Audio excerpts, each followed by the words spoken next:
Olá, vamos então aqui para a nossa segunda aula.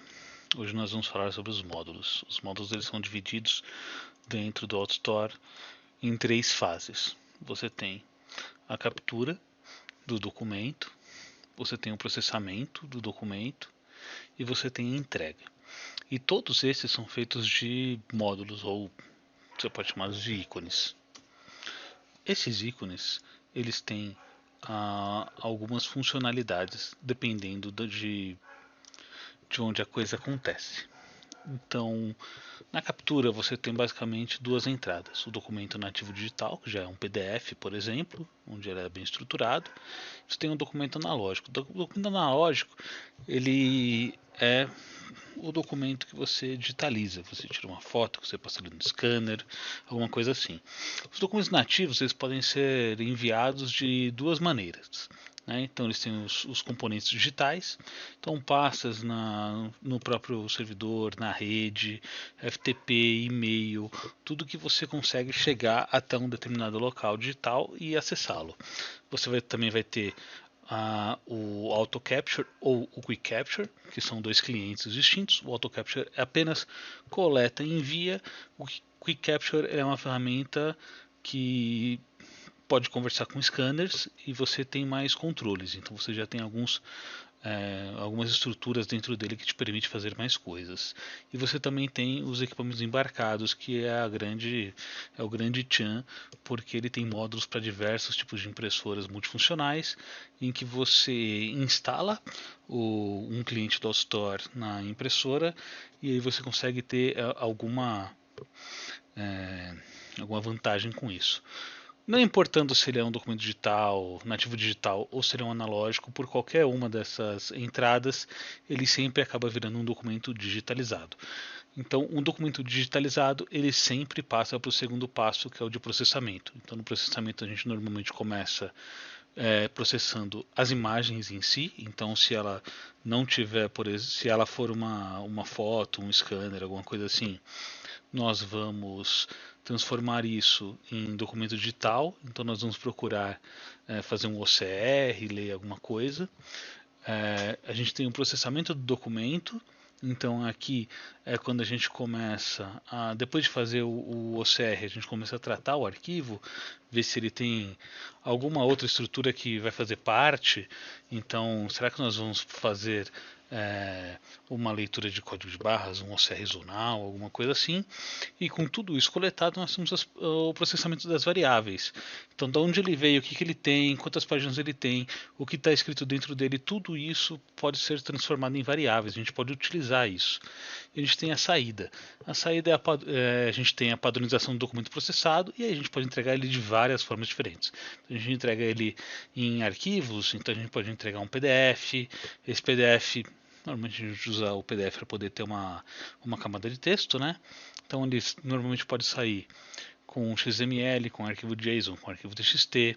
A gente tem alguns sistemas que já são pré-cadastrados, então tem módulos específicos, como SharePoint, Google Docs, entre outros. E você também tem a parte de desenvolvimento. Então se você tem uma API que você quer jogar as coisas direto para lá, você também pode. Então nós vamos falar agora aqui pelo começo. Vamos falar sobre a captura. Vamos aqui para o sistema. E o que nós temos aqui? Auto Capture é o módulo onde você tem o cliente do AutoStore, propriamente dito, e você também utiliza ele para Quick Capture. Então, o módulo de Auto Capture aceita os dois. Você tem o Batch Importer, que você pode fazer importação em lote de várias coisas diferentes. Content Management Queue, ele é referente ao software de gerenciamento de ambiente de documentos digitais, impressão e tudo mais da própria Nuance, NSI, enfim, né, seja lá com quem esteja hoje. E aí você tem outras coisas, né? Você tem o FTP Pool, que é basicamente monitorar uma pasta FTP, e aí você começa a ter aqui também as multifuncionais. Fuji Xerox, HP, Lexmark, Kyocera, Konica Minolta. Você tem outro sistema da HP, que é o XPD, e aí você tem que olhar dentro do sistema. Você tem Ricoh Desktop SF, ESA, SOP, que são os tipos de tela, né, que você tem, e agora você ainda vai ter outro. né? Provavelmente deve estar chegando, que é o de Talandroid, você tem o Toshiba, você tem o Sharp, Samsung, tem o Rifax, que é um tipo é um sisteminha também, e ainda tem a Xerox. Além disso, você tem o Output Manager, que também é um sistema da Nuance. Aí você pode capturar coisas também por SMTP. Multipool é onde normalmente você vai coletar as coisas que estão dentro de pasta, seja ela local, seja ela na rede. E map é basicamente captura de e-mail, tanto quanto POP3, só muda o tipo de protocolo. Então, com isso daqui, você já tem muita possibilidade. O mais diferentão de todos é o Knowledge Packet Loader, em que ele é um sistema para você fazer pacotes que vão e vêm em processos. Ele é a parte considerada mais avançada do AutoStore, onde você tem vários processos e as coisas navegam entre elas. Talvez numa futura aula a gente entre dentro dela.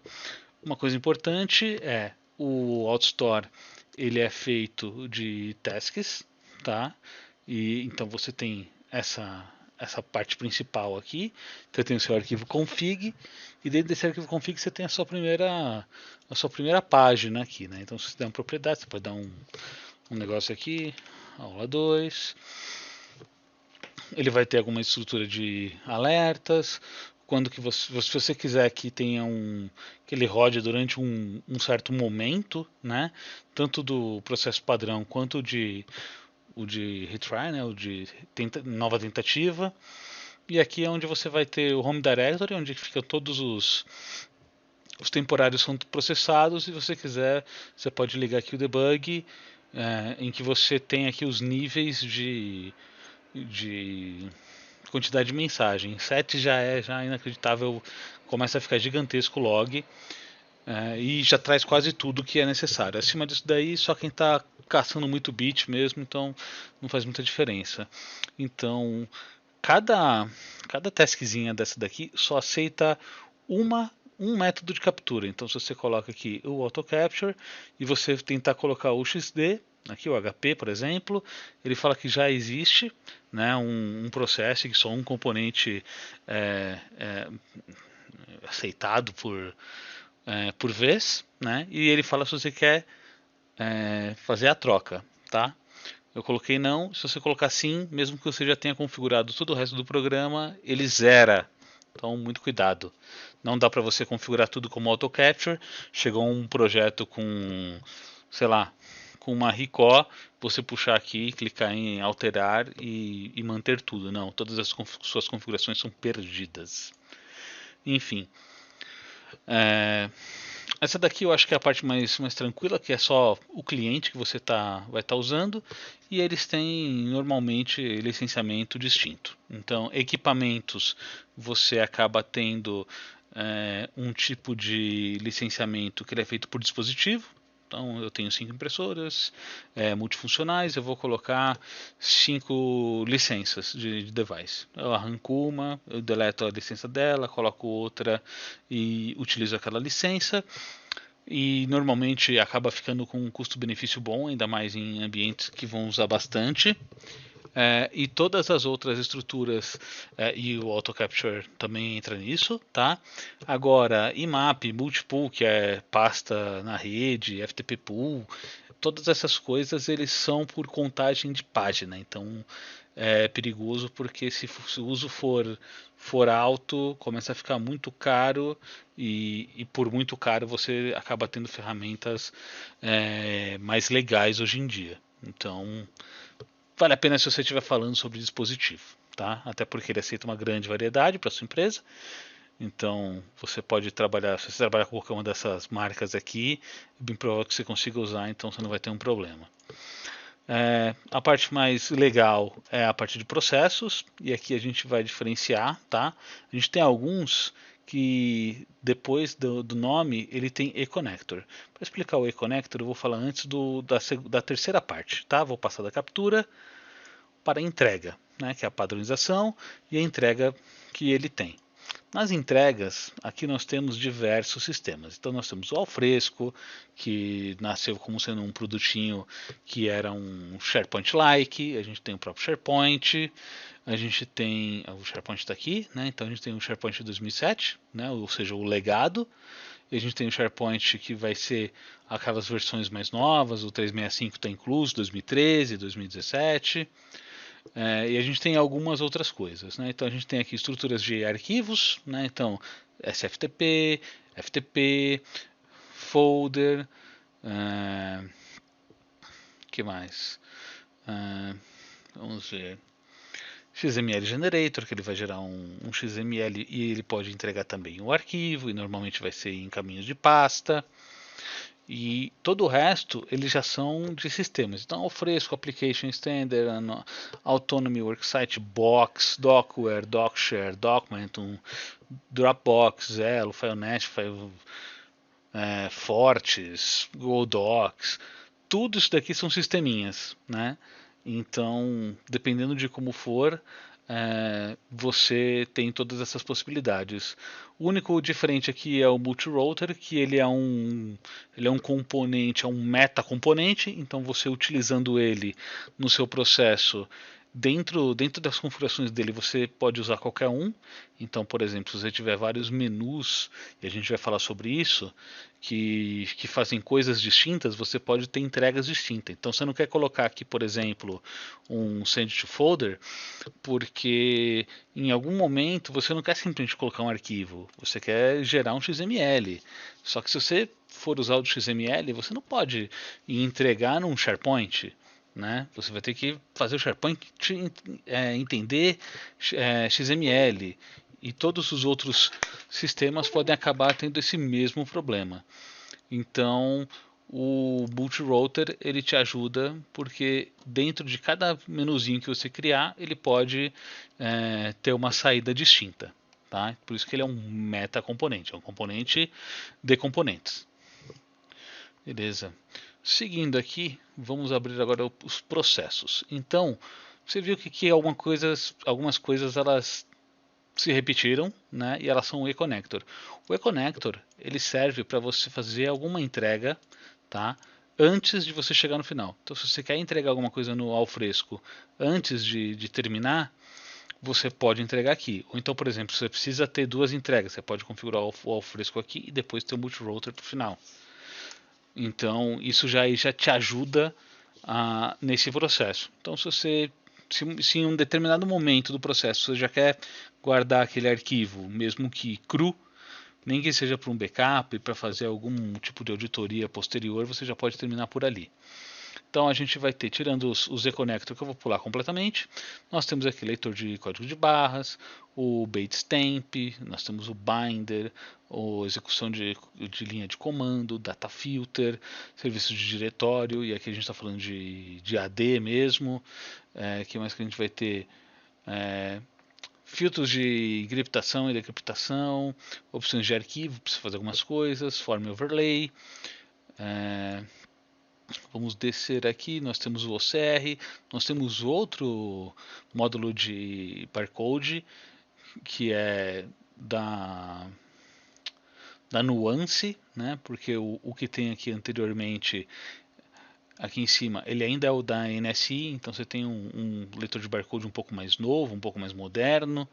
Então você vai ter aqui um leitor de MSG do Outlook, você vai ter o Professional Image, que ele é um processador de imagens que pode fazer muitas coisas para você. Tem Redaction, quando você precisa encontrar palavras e você quer depois esconder isso dos arquivos, né? Você vai ter também aqui a parte de desenvolvimento também com VBScript, e você tem aqui o Visual Image Processing, que é quando você precisa fazer processamento de imagem, principalmente conversões, ou então coisas que você faz com moduladores de imagem, de JPEG, PNG e afins. E você também tem aqui importador de XML, por exemplo, quando você precisa coletar alguma informação que está por aí. Eu vou aqui me ater nos principais, tá? O binder, nós vamos falar sobre ele, nós vamos falar sobre o data filter bastante, ele é muito importante. Outro que eu vou falar aqui vai ser certamente o OCR, que eu vou deixar ele aqui no meio, o nosso leitor de código de barras, eu vou deixar ele depois do OCR. O que mais que nós vamos colocar? Deixa eu ver se tem mais alguma coisa. Podemos colocar o Professional Image, certamente. Esse daqui eu acho que você não consegue fazer nada sem ele. Eu não vou usar o VIP porque ele é muito simplão. Eu acho que é isso. Normalmente com esses aqui você consegue já fazer muita coisa, tá? Se você clicar aqui em Arrange ele deixa mais bonitinho. Então deixa aqui para a gente conseguir ver o nome de todos os módulos. Como funciona? Quando nós vamos criar essa estrutura, nós não podemos clicar nas coisas, tá? Nós não configuramos os módulos aqui, nós configuramos o módulo de captura. Quando nós abrimos, nós temos aqui a interface dele de menus e de preferências. Então, qual que é o Home Directory, onde as coisas vão chegar, né? Onde os arquivos rejeitados ou que tiver algum problema de processamento vão ficar, muito importante configurar, e até mesmo se você quiser guardar os seus arquivos que deram certo, você pode marcar aqui no Processed Files e escolher uma pasta, escolhendo os 3 pontinhos dentro do Windows Explorer, você vai escolher. Aqui nós temos grupo, menu, formulário e ação. Tá? No geral você vai ter ou menu ou formulário. Se for algo simples, já chega direto com formulário. O que é essencial aqui é o nome do formulário, ou seja, o nome do botãozinho que vai estar disponível, tá? Teste 1. E o nome do botão de envio. Pode colocar sempre enviar. Isso daqui não tem nenhum problema. Outras possibilidades, se é um formulário local ou web, pode deixar como local. Se você quiser alterar as configurações de estilo, você consegue mudar aqui. Se você tiver alguma programação que você queira fazer dentro dos campos, você pode colocar ele aqui, tá? Então ele vai ter tanto a opção de rodar quando o formulário for lido, né, quando ele iniciar, quanto na hora de validar o formulário. E aqui você vai ter os campos do formulário.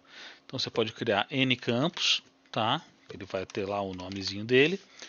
O tipo do campo, então você tem booleano sim ou não, um botão, um data e hora, um label, né, só uma estrutura para você dar um nome, um número, uma string, que daí vai ser um texto, né, um texto em lista ou um texto em multilista, que daí é uma lista que você pode escolher mais de uma coisa ao mesmo tempo. Se aquilo lá se aquele campo ele é necessário, ou se você deixar em branco ele não fica necessário. Se você quiser dar uma mensagem de ajuda, né? Aqui você pode ter as propriedades do tipo do campo, né? Então um valor padrão, o número máximo de caracteres que esse campo tem, né? Qual é o tamanho de campos que é mostrado, né? Então se você tem um campo de, sei lá, qual a sua altura, você não precisa de 32 caracteres de espaçamento dentro da tela. Para caber isso com 10, dá e sobra. Então isso daí deixaria o seu formulário mais tranquilo, e aqui é a encriptação que você está usando. E além disso você tem aqui a parte de Snapit, que é para você trabalhar dentro do Quick Capture. Tá? Não vou entrar nesse porém aqui. Então nós estamos criando o primeiro botão. Dentro dele nós temos aqui os componentes. Então conforme a gente desenhou aqui os componentes, ele sempre vai passar nessa ordem, tá? Então se o primeiro de tudo está como o Professional Image, depois tem o Binder, tem o OCR, tem o Barcode, tem o Data Filter, tem o Multi-Router, ele sempre vai passar nisso, a gente usando ou não. Então se a gente não está usando o Binder, então a gente pula do Professional Image direto para o OCR, tá? Mas a gente sempre vai seguir essa ordem. Então vou chegar aqui de novo, formulário, vou colocar o nome, é o teste, e o botão name e enviar. Beleza, uns componentes. Professional Image, você ativa ou não ele. Se você não deixar isso daqui, vai passar direto, tá? Ele já pode fazer algumas coisas de skill, que é quando você vai fazer uma pequena correção, né? Ele não é um girar automaticamente, mas é um processo de correção, né? Você tem speckle, você tem smooth text, que é quando você quer deixar o texto mais... a fonte da coleta vai ficar mais tranquilo. Trim edges, remove dots, roll punches, line, isso daqui é tudo para você limpar partes do documento, tá? Se você está pegando, por exemplo, página frente e verso e algumas dessas páginas estão em branco, você pode limpar as páginas em branco e inclusive tem aqui uma estrutura para você decidir qual vai ser essa essa forma de detecção. Então você pode ignorar, por exemplo, eu quero detectar, mas eu quero ignorar o ruído da página, então o ruído não interfere. Se, por exemplo, é um documento antigo que está manchado, meio amarelado, se você quer ignorar as linhas que estão na página, enfim, todas essas opções. Você pode usar, por exemplo, baseado em OCR, então se não tiver nada escrito, nem nada for detectado escrito, mas ainda assim tiver sujeira, e ele pode apagar. Tá? Então acaba sendo muito útil. Então você normalmente vai marcar aqui o Discrete Speckle, né? Você pode fazer, por exemplo, remover a primeira página, você pode fazer autobinarização. Binarização é o processo de você deixar em branco e preto, tá? E aqui é quando você está entrando com PDF. Então ele vai ter aqui, por exemplo, para você escolher como é que você quer ler esse PDF. Então, qual é a resolução de entrada? Sempre trabalha com 300 pelo menos. Os BPPs, binarização é 1 porque é branco ou preto. 8 já você vai trabalhar com escala de cinza. 24 bits você está usando True Color, tá? Texto anti-aliasing, então para ficar bonitinho ou não, você vai usar 4 ou 1. Aí é uma escolha de vocês. E o anti-aliasing também de gráficos. Então, se você tiver com 300, você pode deixar tudo em um, esses dois aqui, que não vai fazer diferença nenhuma. E aqui tem a divisão. Como é que funciona essa divisão? Você pode falar que você sempre vai dividir o documento depois de 2 páginas. Então, por exemplo, você está fazendo... Cada página ali, ele é uma coisa única, específica. Então, você já pode chegar aqui já e colocar para ele dividir a cada uma página, né? Então cada página vai ser tratada sozinha, ela vai ser dividida e vai ser tratada sozinha. Se você está colocando uma estrutura de páginas, você pode ter aqui, eu quero sempre, por exemplo, existe uma pessoa que faz um trabalho antes de preparar os documentos e eu tenho que dividir sempre na página 2, na página 5 e na página 10. Então, e sempre é uma página antes ou é na página depois dessa. Então, com tudo isso daqui você vai ter essa estrutura. Se você, por exemplo, coloca uma página em branco para dividir os documentos, se a pessoa que está tratando isso, ela nunca sabe o tamanho que vai ter, porque são contratos, são arquivos que não são necessariamente muito bem organizados, você pode ter aqui para ela dividir sempre em páginas em branco. Empty pages. Você vem aqui, páginas em branco, e daí você até decide se você quer remover essa página em branco também, ou se você quer que remova antes, que pare antes dela ou depois. Né? E aqui também você tem toda a estrutura do que é identificar uma página em branco. Beleza. Aí quando eu dou OK, essa configuração fica marcada aqui, todo documento que entrar, a primeira coisa que eu vou fazer é passar por aqui. O binder é quando você tem, por exemplo, diversos arquivos que estão chegando, normalmente você vai trabalhar isso daqui com TIFF, tá? E aí você vai juntar esses arquivos. Tá? Então isso daqui é muito útil quando você tem coisas que são separadas e você quer juntar num pacote só. Lembrar sempre TIFF. Aqui está o OCR. Tá? O OCR, ele da Nuance, ele é ótimo. Eu não lembro agora de cabeça o motor, mas é um bom motor.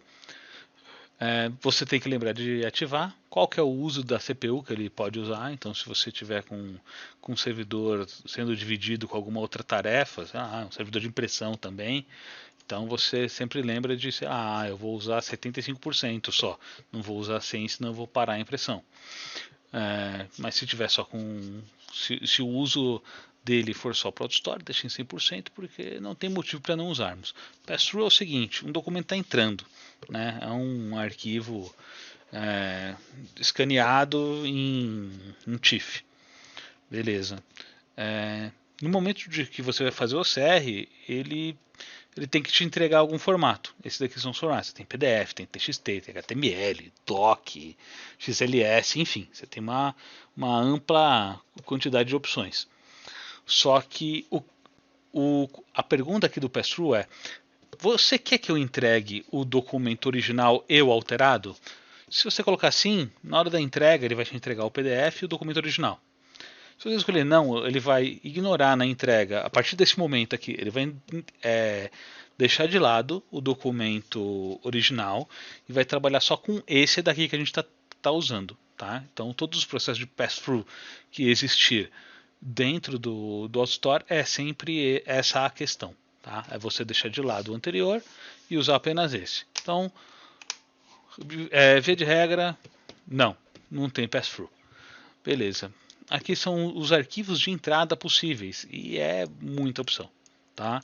Normalmente a gente acaba trabalhando só com esses dois, basicamente. Esse aqui está com 2 Fs, então para trabalhar em documento digital a gente não trabalha com JPEG, costuma ter baixo DPI, não trabalha com PNG, costuma ter baixo DPI e todo o resto. Então a gente trabalha com um PDF TIFF, mas ele aceita o resto. Tá? Aqui a parte de resolução deixa ele escolher baseado no arquivo que entra. Tá? Aqui é a linguagem, então vai ser qual que é o dicionário que ele vai usar. Aqui tem os mais usados. Se você quiser, se você tiver qualquer outra necessidade aqui, tem um monte. Tá? Então, da Europa, da Ásia, da África, enfim. Vem aqui e seleciona. E tá tudo bem. Aqui vamos deixar aqui nosso português. O modo de reconhecimento. O modo completo, né? O full ou balanceado, que já acaba tenta juntar um pouco de velocidade com a qualidade, e você acaba tendo também o modo rápido. Se você não precisa de uma assertividade tão grande, pode deixar no rápido, se é só para você processar e ir embora. O tipo de reconhecimento aqui, se você usa algum esquema de documento que ele é preparado para fazer os OCRs, né? Então a gente tem aqui o CRA, o CRB, que são fontes, tá? MIRC também, e a gente tem Omnifonte, Dotmatrix, que são formas de você identificar. Na parte da saída do documento, a gente tem o PDF, que é um dos principais, e tem o PDF-A. Qual a diferença do PDF e PDF-A? PDF é uma versão viva do PDF. Então ele normalmente vai ter ele pode ter versões mais novas e ele acaba tendo a subversão mais recente de cada um desses arquivos. Então 1.4 não é só 1.4, ele é 1.4.140, porque tem algumas outras coisinhas novas e tudo mais. O PDF-A, a única coisa que muda nele é que as versões elas são fechadas. Então, quando você está falando, por exemplo, do PDF-A 1A, ele é uma versão do PDF 1.2, 1.3, alguma coisa assim, por exemplo, em que ele tem toda uma estrutura em que todas as pessoas, todas as empresas que têm um leitor de PDF se comprometem a renderizar arquivos que são reconhecidos como PDF-A daquela maneira. E conforme a versão é atualizada das coisas, você vai tendo outras. PDF-A-1A, ele é o primeiro PDF-A que existiu, tá? Ele é muito bom, ele é muito simples e ele costuma ser muito rápido. Quando você começa a ir para o 2, você acaba tendo novas funcionalidades e tudo mais. O 2U é porque você está salvando tudo em Unicode, então ele acaba sendo mais compatível com coisas do resto do mundo. No geral, a recomendação é 1A, até porque a gente só está falando aqui de documentos que estavam em imagem, estão agora com uma camada de texto, né, porque o arquivo ele é pesquisável, então você acaba tendo ele de uma forma bem simples. Então, salvo na versão mais antiga e bem compatível com tudo que existe hoje, você garante qualidade, rapidez e tudo mais. Modo que ele salva, ele vai ter o texto e as imagens, né? E aqui o ideal, que é o texto debaixo da imagem da página, tá? Tem também a página, apenas a imagem, não faz sentido nenhum. E aqui a gente tem a parte de exportação. Então ele já vem com balanceado, né? Balanceado entre qualidade, entre tamanho do arquivo e o tempo de processamento. Você pode ter um tempo de processamento e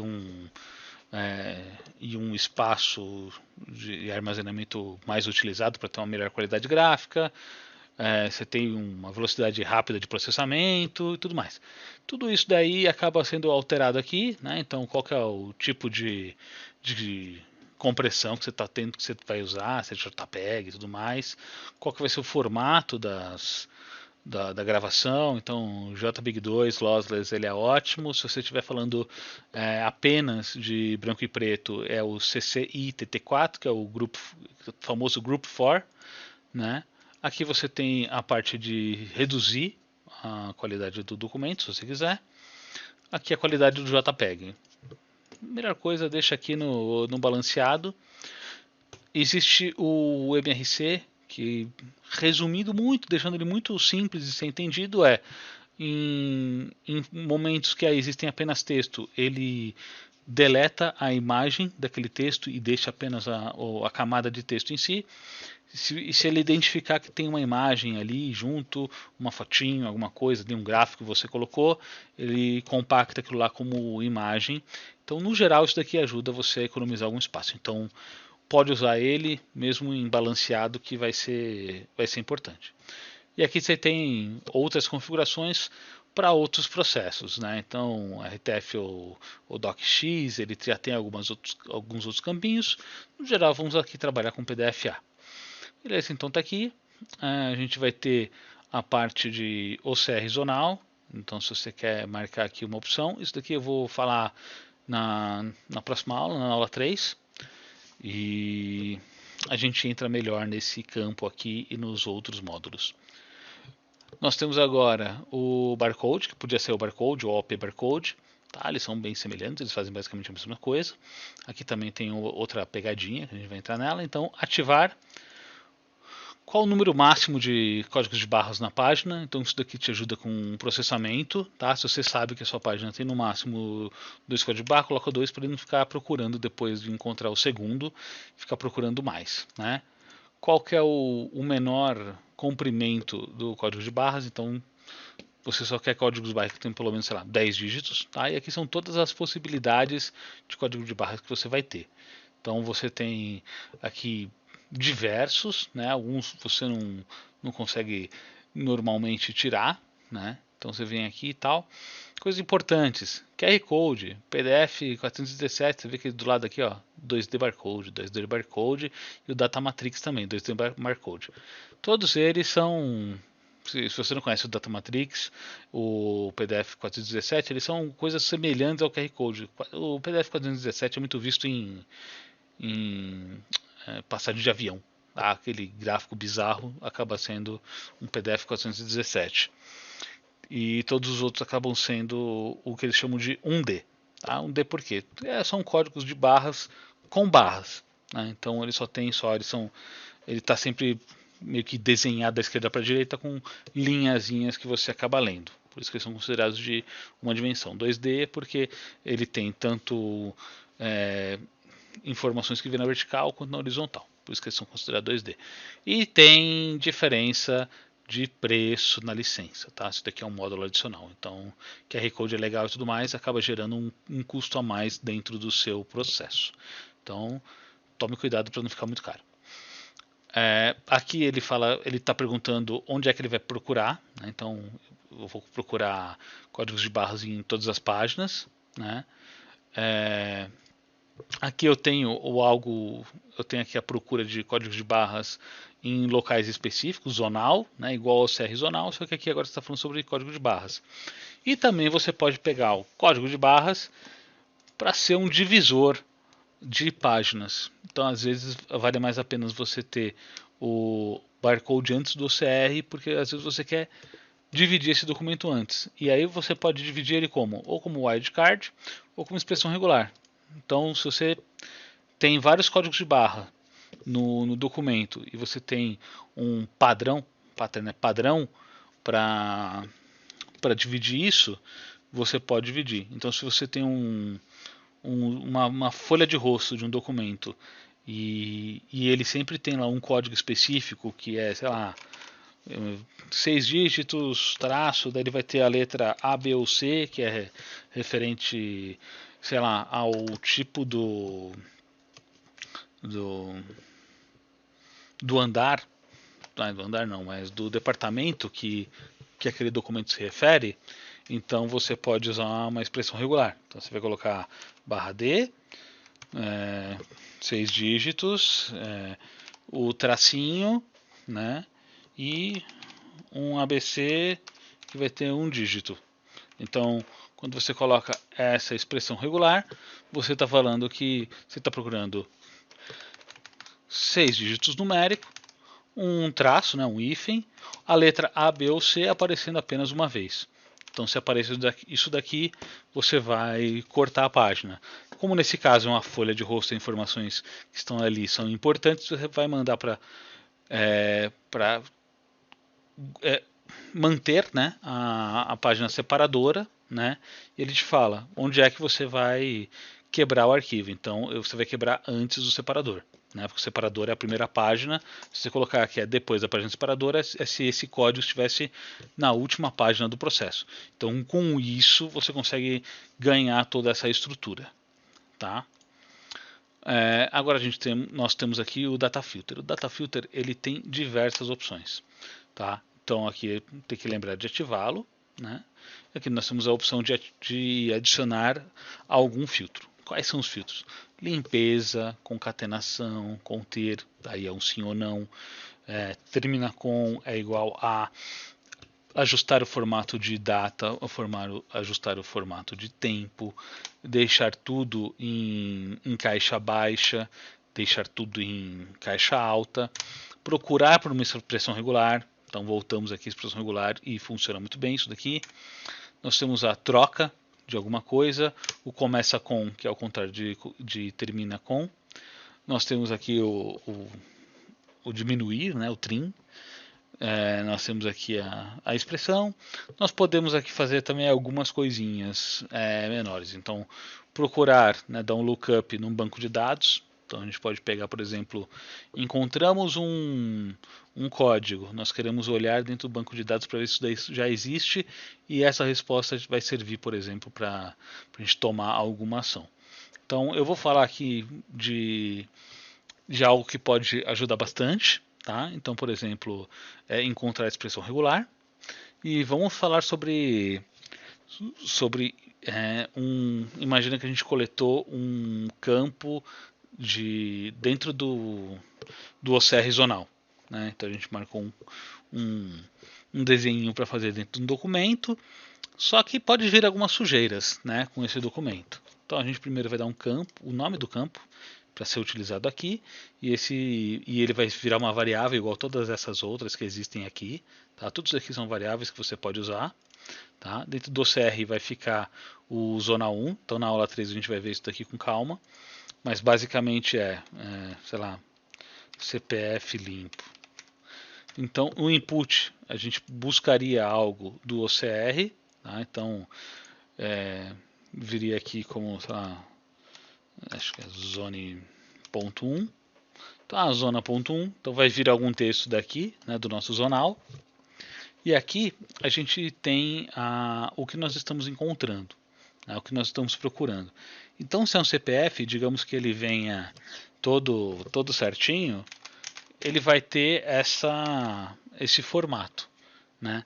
Se tem esse formato, o que a gente está procurando? A gente está procurando um dígito, né, um campo de dígito numérico com 3 caracteres. Estamos procurando um ponto. Né? Isso daqui se repete 3 vezes. Tem como fazer isso daqui usando o grupo, mas eu acho que é mais fácil por enquanto a gente não usar grupo. Depois a gente está procurando aqui uma barrinha e depois perdão, um campo numérico de 2 dígitos. Então, digamos que nós vamos procurar, né, essa informação, e daí a gente acabou pegando uma sujeirinha lá. Então, estava lá, nome Caio, né, no documento Caio, do CPF 123 123 123 123. Então, aqui, se eu der um match,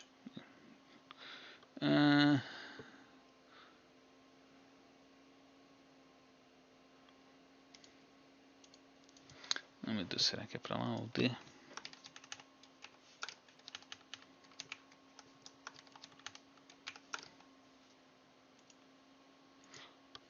Beleza. Eu só me enganei aqui com as barras aqui. Vamos voltar então. Então eu coloquei aqui o meu CPF, né? Imaginário. Então o que acontece? Aqui, quando eu peguei o campo, morador da rua, blá blá blá. Beleza. Como eu coloquei aqui, eu quero pegar só o CPF desse documento. Eu não quero pegar esse tanto de outras coisas aqui. Por quê? Porque eu quero colocar no nome do arquivo o CPF do cara. Né? Então, o que eu vou fazer? Quando eu peguei esse arquivo aqui, né, essa variável, e peguei o match, vou dar um aceito. Tá? Beleza, ele já arrumou aqui. Ele está perguntando se vai falhar aqui quando tiver inválido. Tá? Não preciso disso. Eu posso depois tratar os arquivos com erro. E, bom, tudo bem. Aqui eu ainda posso usar aqui uma parte de verdadeiro ou falso, né? Então no sucesso sim, é verdadeiro, sim, ligado, 1, no falso, falso não, desligado e 0, né? Então eu também posso usar isso daqui como variáveis, tá?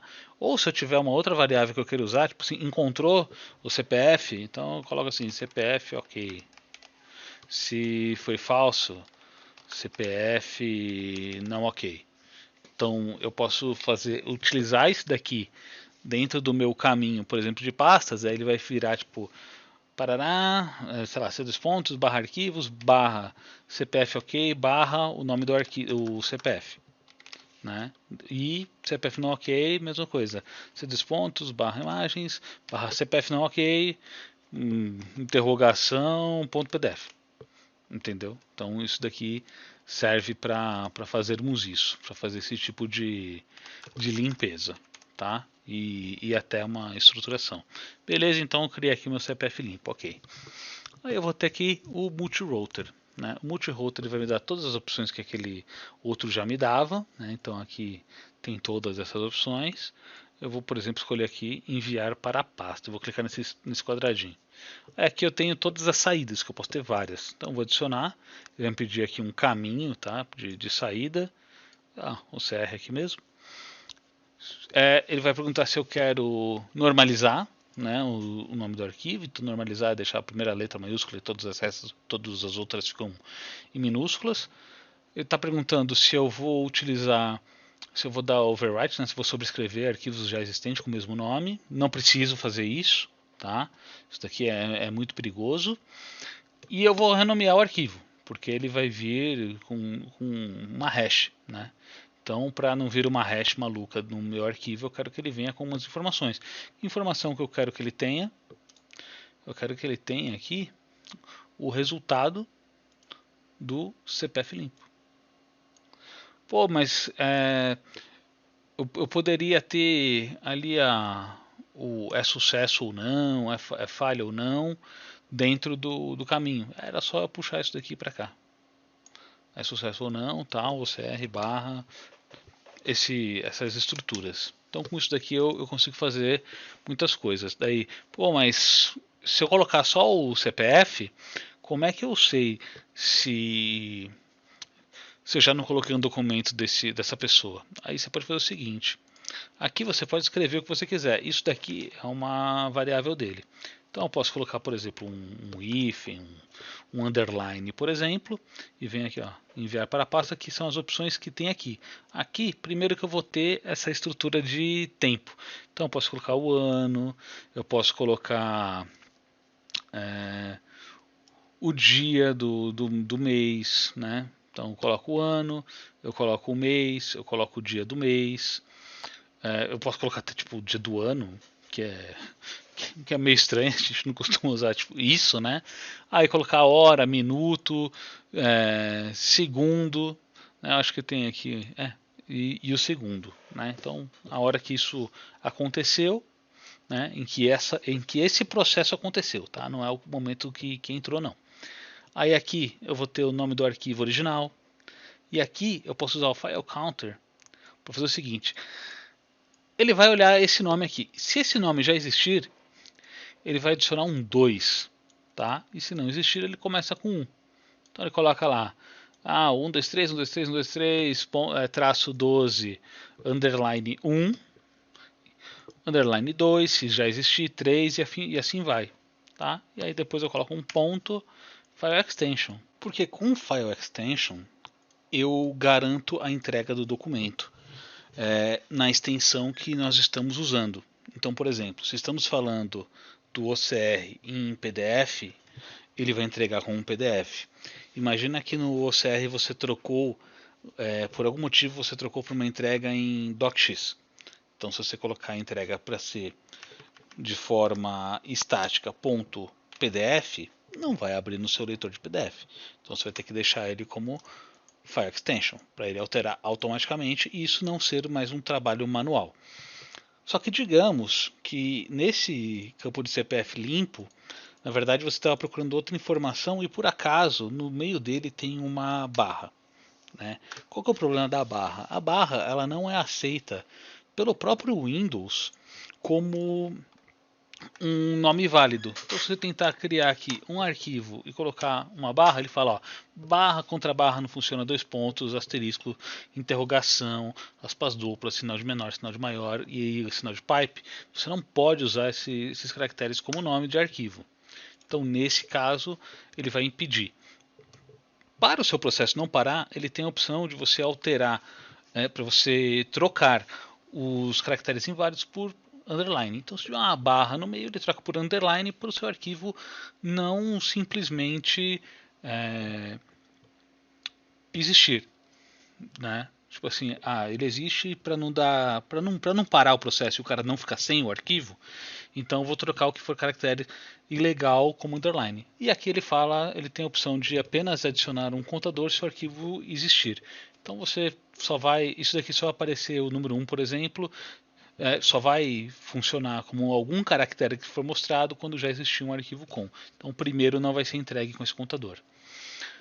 Aí você tem a estrutura de checar a segurança do usuário, né? Aqui você tem aqui a parte de arquivo mesmo, em personalização e as coisas que aparecem nas propriedades do arquivo em nível de gestão operacional. Tá? Então, deu ok aqui, deu ok aqui, deu ok aqui e aqui. Beleza. Ele fala que o diretório que você escolheu ele não existe, se você quer criar, quero criar. O recheck também não existe, quero criar, beleza, então você pode dar um save aqui, beleza, já está preparado para rodar. Vamos então, eu vou colocar aqui o aplicativozinho, a gente vai rodar ele de um jeito simples, só para a gente ver como é que ele vai funcionar.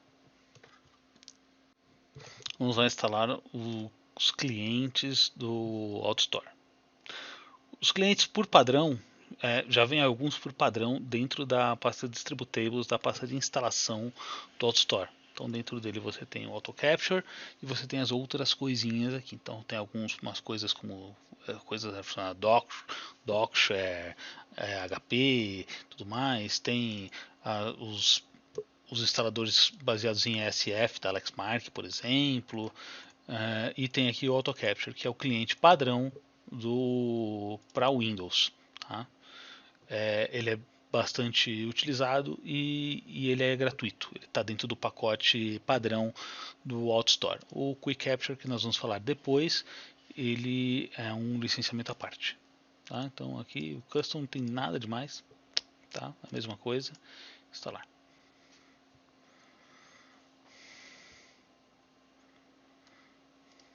Beleza, ok, instalado. Você tem só pro. Só tá aqui. Beleza. Então ele criou o ícone dele no desktop. Tá tentando carregar pela primeira vez. Ele não funciona. Por quê? Essa parte de configuração ela é baseado no servidor. Quando a gente salvou isso daqui, nós temos que entrar no Service Manager, né, ver qual vai ser o arquivo de configuração que a gente está usando. Então a gente pode ter mais de um por servidor e a gente roda cada vez um. tá? Aqui ele está falando qual que vai ser a conta que você vai usar. Então, se você tem, por exemplo, algo para salvar numa pasta da rede ou ler uma pasta de rede, você vai trocar aqui para usar uma conta de rede daquela máquina, né? O recovery do serviço caso ele caia. Então, aqui então você vai ter o arquivo de configuração, que é esse CFG aqui que a gente montou. Tá? Aqui vai estar o caminho do executável. O caminho do executável é o batch.exe, tá? Dentro do AutoStore. Trocar aqui para automático, para ele nunca ele já subir automaticamente com um servidor. Dá um start, beleza, leu o arquivo CFG, ok. Nós podemos vir aqui dentro do AutoCapture novamente. Nós temos aqui a configuração, qual que é o servidor, nesse caso aqui localhost. Se for um servidor na rede, troca o IP do cara. Essa daqui é a porta padrão, tá? Nós temos aqui as preferências e tudo mais. Beleza, dá um ok, beleza. Enviar para, olha o nosso teste aqui. Beleza, parte de configuração do Internet Explorer para passar. Aí aqui a gente vai ter aqui, ó, novo. Aqui dentro do Downloads, a gente pode procurar um arquivo. Deixa eu procurar um arquivo. Eu vou pegar inclusive o arquivo de exemplo aqui que a gente estava usando. Vamos ver se ele vai funcionar legal. Vou enviar, sim. Ele falou aqui que o arquivo foi capturado e ele, se a gente quer limpar ele da lista de arquivos. Eu vou dar um sim e vou ver se já não tem alguma coisa na pasta de saída para limpar e te mostrar. Beleza, estamos aqui. Como não tinha um CPF limpo, ele me trouxe a estrutura em si, tá? Então a gente pode abrir aqui o arquivo. Beleza, tá tudo aqui e olha só, está pesquisável. Ele fez o OCR no nosso arquivo. Não tinha nada configurado, o nome ficou zoado mesmo. Depois a gente vai arrumar isso daí. Mas é isso. Esse é o funcionamento básico. Nossa próxima aula a gente vai trabalhar então com arquivo com zonais em documentos, né? Vamos configurar o zonal do OCR, do barcode e vamos ver o data filter funcionando e coletando essas informações.